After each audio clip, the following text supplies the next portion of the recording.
9800X3D goes boom again. The 5070 getting delayed, and AMD's gonna do what Nvidia won't.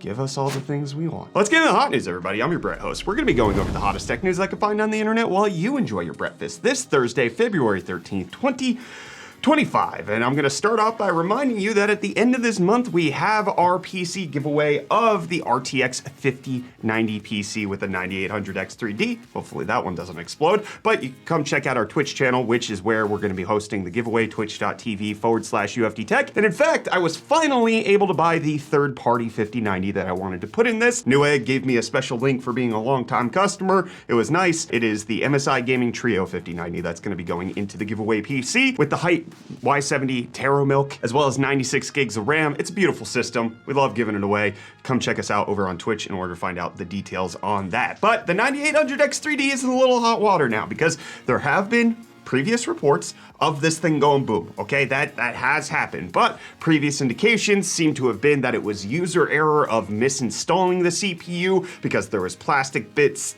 being bent, as well as the explosion place was just, it could be attributed to the person didn't install it in the socket properly. This new one, however, creates a bit of a pickle in terms of that being the official story, because this new 9800X3D went boom and there's none of the previous signs, and the explosion is in a different portion of the CPU. So there's no damage on the plastic around the socket on the motherboard, and the Redditor who talked about this was using an X870E Nova motherboard, so a newer motherboard than the previous ones, and there was no high temps. They never overclocked. They used it for almost 3 weeks with no issues. They were watching a TV show on their PC when it just shut off, and then they were able to find out that it had exploded in their system. Obviously, this is a limited report. We haven't been seeing that many come out about these X3D chips, far fewer than what was happening with the 7800X3D, but it is slightly concerning that it is happening yet again. So the latching mechanism appears to be done properly, and when you investigate where the explosion happened, it looks like it was over the VDDCR section of the CPU, so in a completely different place than with previous issues that have happened on the 9800X3D. Allegedly, Gamers Nexus is trying to get their hands on the CPU, so they might do a deep dive investigation on it, like they have done with previous CPUs that have had this issue. Potentially, this might yield motherboard BIOS updates later on down the line, or this could just be, you know, a faulty problem. And it just so happens that when X3D chips go out, they go out with a bang. And it's just a typical failure rate of CPUs, and it's nothing more than just nominal numbers here. But we're gonna keep you updated on everything that's happening with this as we get more details of this 9800X3D issue. We'll keep you posted, but it does look like hardware is having a hard time lately. But in case you're looking to potentially replace an exploded CPU, you should check out today's video sponsor. Hey you, what's the deal with your system? Have you upgraded anything recently? Well, if you haven't, let me tell you, today's sponsor, Jawa, is the place to do it. Aside from being the all-around #1 place to buy and sell PCs and PC hardware, to and from fellow enthusiasts, they also maintain a super friendly and helpful Discord for both new and veteran builders to chat, share ideas, and track down desired hardware. Now, Jawa didn't just become the best marketplace for gamers overnight. It took time and dedication to get there, like how every listing on Jawa is manually reviewed by an employee before it goes live, or how sellers can be Jawa verified so buyers can have that ever so important extra layer of trust in their purchase. Whether you're buying or selling, Jawa ensures your transaction is safe, secure, and quick, making upgrading your PC simple is Jawa's main goal. So you can spend less time worrying about your card info and more time picking out that new CPU. Adding to that ease is Jawa's trade-in program for both CPUs and GPUs. Simply pick the hardware you're looking to part with, select the condition, and bam, an instant offer from Jawa. From here, you can either put that amount towards something listed on Jawa, or you can grab the money and run. It really is that easy. Get your next upgrade started today with Jawa. You can check them out via the link in the description below, and don't forget about code UFD10 for 10% off up to $10. Huge thanks to Jawa for sponsoring today's video. All right, well, we got the 9800X3Ds going boom. You might need to head on over to Jawa to replace some of that, or you're looking to sell your GPU to get a 5090. Well, what power cable should you use? Mod DIY, who was involved in that Redditor's PC that had the melted cable, is now officially saying you should be using the 12 volt 12-volt 2x6 connectors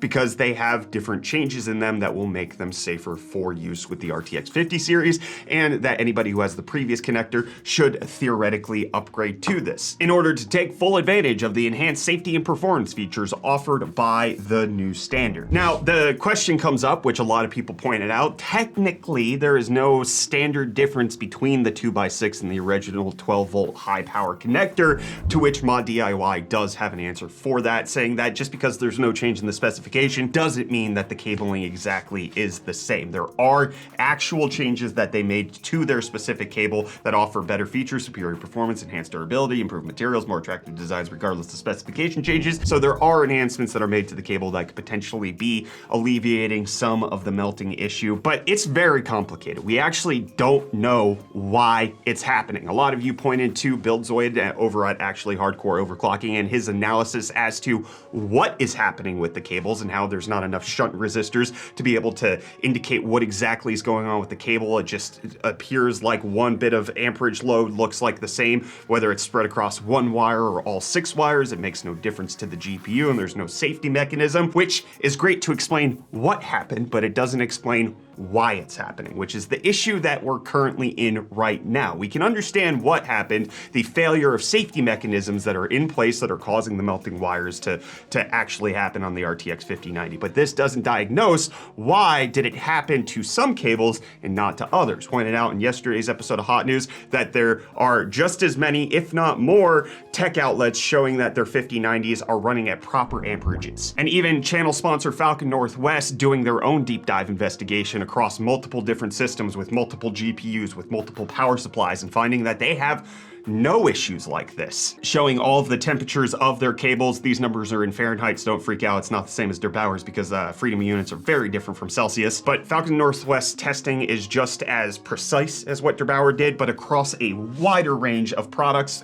They're just here trying to figure out what's going on with the community as well. And what we're finding is that we don't know why this is happening on certain systems and not on others. Why is der Bauer having these problems and not Falcon Northwest? Why is Wendell not having these problems? Why is it happening in select scenarios? That's the detail that we really need to have hammered out. We can understand the mechanism of melting, which is what BuildZoid kind of gave us, but that doesn't give us the mechanism that's the catalyst for the melting in the first place. So again, we'll keep you updated as we get more information coming out about all of this, what the root cause issue is making it so that certain cables are delivering 20 amps of power versus the 6 to 7 that should be distributed across multiple cables. We'll hopefully get to the root of that at some point in the future. That would be nice for Nvidia to actually say something about why their stuff is melting instead of just saying, hey, we believe we fixed it.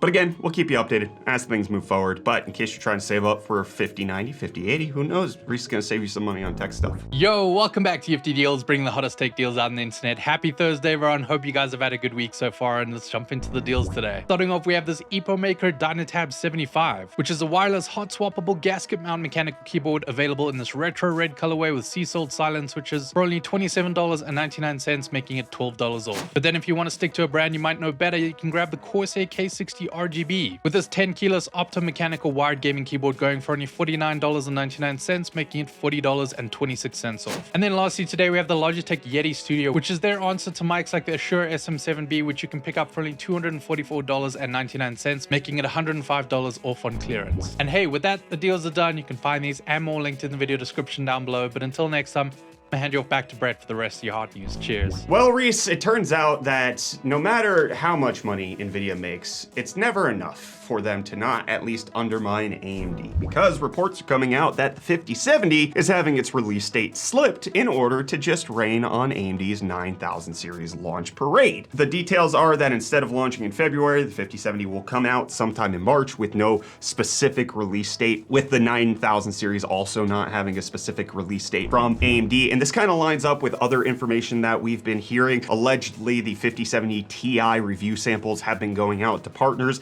and the review embargo should be up shortly for potentially a sale next week, according to reports behind the scenes. But the 5070 doesn't have any of that information. We don't know when review samples are going out. We don't know when the actual release date is. And so it makes sense that Nvidia would just be trying to poo-poo on AMD's parade of their 9070 and 9070 XT. But AMD just doing a no you little clapback situation because new rumors are coming out that they are looking to release a 9070 XT with way more than 16 gigabytes of VRAM. This is something that I asked for it just kind of randomly in one of our previous hot news videos. Obviously, Dr. Lisa Su heard me and is implementing it into their launch, but the report is that the 9070 XT, a gaming card, not a Pro Edition GPU like allegedly is going to be happening with the Intel Arc B580 24 gig, the gaming version is getting a 32 gig release on the 9070 XT. Allegedly, this is going to be available in the first half of this year. More specifically, it's going to be priced higher. It's going to be launching towards the end of Q2, so that puts us in the May-June timeframe, which makes sense for a Computex announcement since that's starting, I believe it's May 20th is when Computex is happening. So that would be the perfect environment for AMD to come out and say, hey, look at our GPU. Now we give you more VRAM. Future-proofing AI, you can do whatever you want on the 9070 XT, 32 gig edition. I'm just really hoping we get that. And you know, I partially hope that it'll force Nvidia into potentially differentiating the 5090 by coming out with a 48 gig version and then giving us a 24 or 32 gig version of the 5080. And hopefully, I know this is nonsense, it's not priced higher. I would love to see that. I would love to see the margins that Nvidia already has not be elevated anymore. But you guys elevate me when you comment in hot news. So I want to see what you said yesterday. We got Gas Racing saying 11th gen Intel had record-breaking failure rates until 14th gen casually strolled in and said, hold my beer. Yeah, the person who was glad that they got 11th instead of 12th, 13th, or 14th, I didn't agree with that. The 12th gen, honestly, even right now, you can get fantastic deals on them. Intel's Alder Lake at the current moment, you can get some fantastic pricing and performance off of like a 12700K. It's not going to have the instability issues where you have to worry about the BIOS update. You're getting tons of performance. It's like, it might not be as to the IPC improvements of the 14900K, but the price difference definitely makes it competitive, if a little outdated and a little power hungry. And then Master saying the 9070 XT will be $399. It came to me in a dream. I would love that. That would be fantastic. And then they give us like a $599 32 gig or $499 32 gig. I would love to see that. One of the things I didn't cover in hot news today is the leaked Canadian retailer pricing of the 9070 XT. That was all over the tech outlets. I didn't want to really put it in here because it doesn't seem like we really know a whole lot about the pricing. It's not enough for me to trust it, and I don't want to get people's hopes up anymore when it comes to what these GPUs are going to be priced at. Allegedly, they're going to be aggressive, but I don't think the price point of $500 to $600 is aggressive for a 9070 XT. I think that is competitive, which is a very different thing. And then we got Werner saying the whole AMD driver issues are way overblown. If you suffer from grain caches, either you have a bad card or underlying platform stability issues. Otherwise, everyone owning an AMD card would have the same issues, which is not the case, which a lot of people agreeing with that. I think, you know, that was kind of the point I was trying to make, was that I know that those are overblown, but that doesn't matter. It doesn't effectively matter to the general consumer. They're not buying AMD. AMD has to do something to shake off the bad reputation that they have. Aggressive pricing could be one of those things to do it. And regardless of whether or not you've had a bad experience, plenty of people actually have. And just because you get to say that you have a bad card or underlying platform stability issues, that's kind of like people saying with their Nvidia GPUs, well, my cable didn't melt, so there's no issues that are happening. It's user error. You didn't insert it right. It's kind of the same mentality of just like, hey, you're letting one go instead of the other. I know that AMD driver issues aren't as robust as they used to be. They still exist. There's still plenty of information out there of people struggling with them. There's still plenty of information about people struggling with Nvidia driver issues. But AMD is worse when it comes to drivers than Nvidia. There was a whole 2 months that the 6900 XT did not get a driver update despite plenty of games coming out, and when they did drop a new driver update, it did bring improvements to their performance. It's just that AMD doesn't have a large enough software department to keep up with everything.